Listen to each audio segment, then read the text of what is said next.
What's up, guys? This is me, and I'm coming to you with a deck profile. This is Gavin. Say hi, Gavin. What's up, guys? And he played Volcanics, and he topped today, so why don't you get into the profile? Alright, I got into this deck because it's very budget. I used to play a lot of competitive Yu-Gi-Oh! A few years ago, but I needed a nice budget deck that I didn't need extra deck for to get into, and this is the perfect thing for that if you're looking for that. So I'll start 3 copies of Volcanic Rocket. This is your bread and butter. Run the deck. You get reload. I'll talk about reload later, but he's the main guy for searching out your engine. I'll talk about 3 copies of Volcanic Shell. This is, great card to help run your engine. You can discard it with reload, discard it with Phoenix Wind Blast, whatever you want, and then you can add a copy of Shell to your hand using the pay 5 from Grave. Great advantage generator. All this deck wants. Yeah. 3 copies of Volcanic Scattershot. To round out the Volcanic trio. Yep. With this guy, for anyone that doesn't know, when he's sent to the graveyard for the effect of a Volcanic card, he can send 2 more copies of himself from the deck or the hand to the grave, Regeki, your opponent's side of the field, and then they burn for 15. The burn for 15 is a win condition, since you'll probably be doing that multiple times per game, and I'll get to that. And that causes cards to miss time, right? Oh yes. The great thing I found out about him recently is there was a ruling with Yang Zings and hands that because of the burn effect after the pop, it causes their effects to miss timing, which just makes those matchups so much easier. Some guys play 2. I play 3 copies of Royal Firestorm Guards. He is your Pot of Avarice for the deck. Many people are playing Jar of Avarice now that that's out, but I don't have any. Put 4 of your Pyro monsters from your grave back into your deck. Yeah. Draw 2 cards. You put back your 3 Scattershot and a Shell. You draw 2. You draw a 3rd because you activate Shell again. And then you have your Scattershots back in your deck so that you can pop their field and burn them all over again. 2 Summoner Monk, because he gets Rocket, and you need to get Rocket so you can get reload, and then so that you can, everything in this deck is helping you get to your engine so that you can run your engine, set up, and then win the game. Yeah, and Chain's gone though, because that really helped. Chain definitely helped that combo. And then the copy of Thunder King, because, what is a stun deck without Thunder King? Self-explanatory. On to the spells. Got it. I play 1 copy of Foolish Burial. Sends Shell. Gets things running. I don't think I would play without it. 3 Duality, besides Summoner Monk, and, some busted rank 4s, if you want to do that, but I never special summon. Yeah. So 3 pot is just... That's fine. Pretty standard. Yep.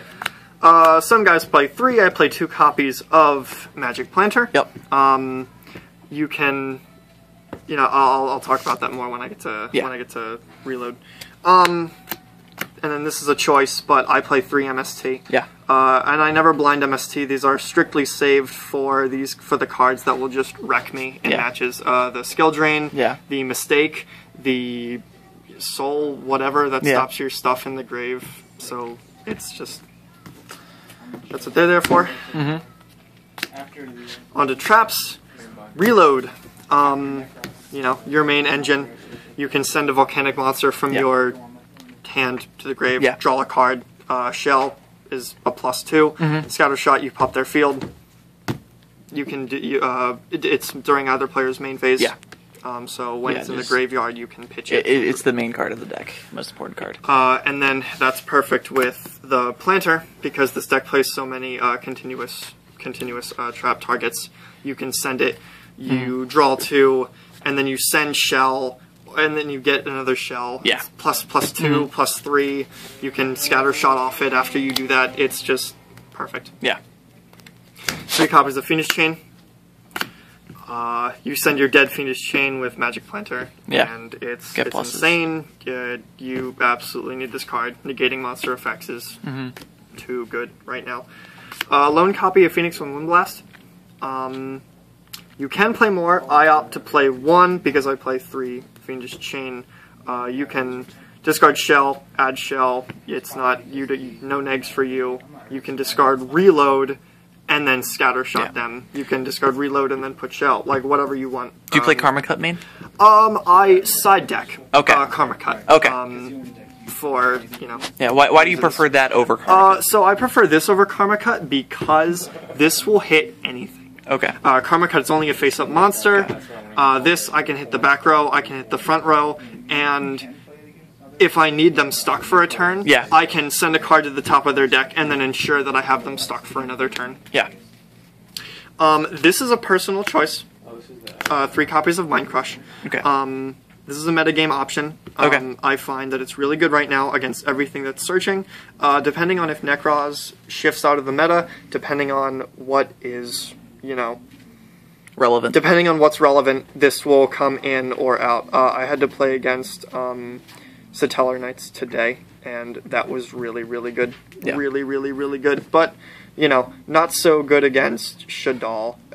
It's okay against BA if they use their effect, but other than that, I don't think they're very I think it causes their effect to miss time. So.